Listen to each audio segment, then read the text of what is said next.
Welcome ulit mga boss. So sana napanood niyo yung pag-unbox ko ng Xiaomi 90. Tapos ito yung laman sa box niya, charger, yung phone, tapos yung free na cover. So ngayon gagawa tayo ng short reviews. So panoorin niyo hanggang huli. So try nating i-on yung cellphone guys. Yan. So gagawa tayo ng Xiaomi 90 review. Ngayon naka-on na siya, hintayin lang natin na mag-update. So ito na yung OS niya, MIU 10. Pero ano din to siya, Android 9 Pie. So lagay natin yung language. Tapos region, so dito ko sa UAE, so UAE. Tapos connect na lang natin sa Wi-Fi para mag-up yung system niya. So yan, accept lang natin yung terms and conditions. Tapos nag-ask ng insert SIM card kaso wala tayong SIM card na ilagay. So update lang na muna, skip lang muna natin yan, tapos mag-a-update na siya. So antayin natin. So tapos na siyang mag-update. So next natin. So ito pala yung sa unbox guys, yung cellphone, may casing na siya na libre, tapos yung charger niya, yun lang laman ng box. So ito glacier blue yung kulay. So yung screen niya, ng size ng screen nito nasa 6 inches, tapos AMOLED capacity touchscreen. So yan, so nagtatanong din siya ng MI Cloud. So pa yan ng Apple, may Apple Cloud din. So wala pa akong account. So next, tapos escape lang natin kasi wala naman tayong account eh. Gawa na lang tayo mamaya. So ayan. Tapos skip natin yan kasi wala tayong account. So pwede na tayong mag-set up ng screen security. So nilagay ko fingerprints. So set ko muna yung pin. Tapos pagkatapos niyang pin, yan, pwede na nating ilagay yung i-scan na yung thumb natin. Depende kung aling kamay yung gusto mo. So press lang, tapos hintayin na mag-vibrate. After vibration, lagay ulit yung kamay hanggang ma-full yung bilog, hanggang magkulay blue, gaya niyan. So may additional settings din kung anong paggagamitan mo dun sa security.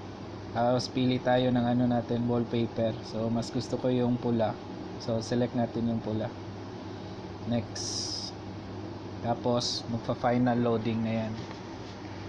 So ang kagandahan po kasi ng cellphone na to guys, na to, 128GB tapos 6GB RAM. So mabilis na, tapos mataas pa yung memory niya. Kaso wala po tong expandable na memory ha. So try natin yung camera. Maganda daw kasi yung ng camera nito guys, lalo na yung selfie niya na camera. Yan. So yan yung kuha niya. Malinaw naman. Tapos yung sa front selfie camera niya, tignan nyo, magpa-pop up yan. Yun. Galing, di ba? So pag di na gamitin, babalik din siya. So maganda rin guys. Ayan, kita nyo naman, nagpa-pop up siya sa taas. Tapos may flash na din yan siya. Tapos yung kuha niya, tignan nyo, di ba ang gwapo ko? Pag sure ba, gwapo jud. So yan yung kuha guys. Malinaw na malinaw. So ayos. So try natin ulit. Isa pa. Yun. To. Ganda yung cam, nakakagwapo. So ngayon try din natin yung sa YouTube. Try din natin yung speaker niya kung malakas ba. So try natin yung channel natin.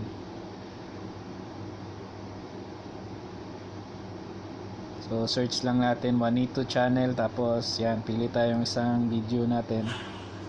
Ito yung video ko na yung sa Tamiya discharger, battery discharger. So yan. So maganda yung niya guys, full screen. Ganda, tingnan nyo. Ang linaw-linaw ng screen niya. Tapos yung sounds, malakas din. Naka full volume na yan. So panoorin nyo rin to guys, so, para makatipid sa kuryente. Ganda din na video yan, makakatulong sa inyo makatipid. So ngayon try natin yung fingerprints. So yan, kita nyo naman bilis ng response ng fingerprints nya. Yun. So okay siya, pasado, di naglalag. So ngayon kasi amaze na amaze ako sa camera, pakita ko ulit sa inyo yung pag pop up nya. See, galing talaga, no? Kasi daw yan motorized na yung camera niyan, kaya nagpa-pop up, tapos pag di gamitin, tago ulit. So yan, ito yung cellphone natin, Glacier Blue. So maganda yung output niya, di ba? Parang mamahalin yan, so may kasama pa siyang casing. So yan, maganda, di ba? Parang big timer, pero mura lang to guys. So yan, so yung gilid nya, kikita natin yung power button or lock screen, tapos yung volume nya, high and low, tapos yung RCA jack, yung headphone natin pwedeng gamitin, tapos may built-in na mic din yan siya, tapos yan yung camera, yung pop-up camera. Gusto ko kasi tignan yan yung motorized pop-up camera nila. So 20 MP po yan sa harap niya, yung camera niya. So maganda na yung kuha niya. Tapos yung kabilang gilid naman, dali, yung sa kabilang gilid walang button yan, wala tayong magamit yan. So dito naman sa baba, yan, kita natin dito yung, so nandito yung mic, built-in mic, tapos yung loudspeaker, yung SIM pack slot, tapos yung charging, yan yung SIM pack lock slot, tapos yung sa charger, built-in mic, tapos yung speaker. So ganda dito guys, so bili na kayo.